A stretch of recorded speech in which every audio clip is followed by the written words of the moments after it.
Hey everybody, this is Tyler from Evo Performance Rehab and wanted to talk to you today about healing timelines.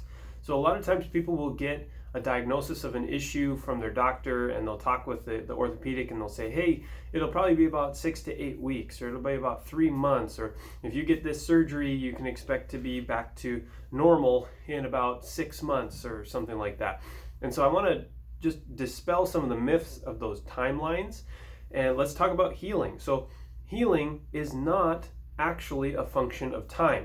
Healing is a function of some physiological processes that need to take place, and healing is a function of some neurological changes that need to take place. Now, those physiological processes like, proteins and scar tissue and things forming and re-knitting together, those can only happen so fast, but what slows healing down for most people is inflammation hangs around too long, so scar tissue can happen, and then the blood flow to areas gets restricted by muscles being short and tight and protective.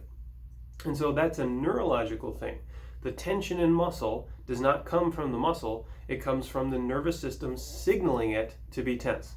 So if we think about it, what slows down healing the most is actually the body's own protective responses in a lot of ways. Now, some of these are there for good reason, but some of it is an overreaction to the trauma. So if we want to speed up healing, let's address the nervous system and get these processes to happen smoother and faster with less protective spasm, with less muscles shortening, with less scar tissue forming in a disorganized way. And neurological soft tissue therapy can help affect all of those things. So usually we're seeing on those timelines that 6 to 8 weeks can usually be 2.5 to 3.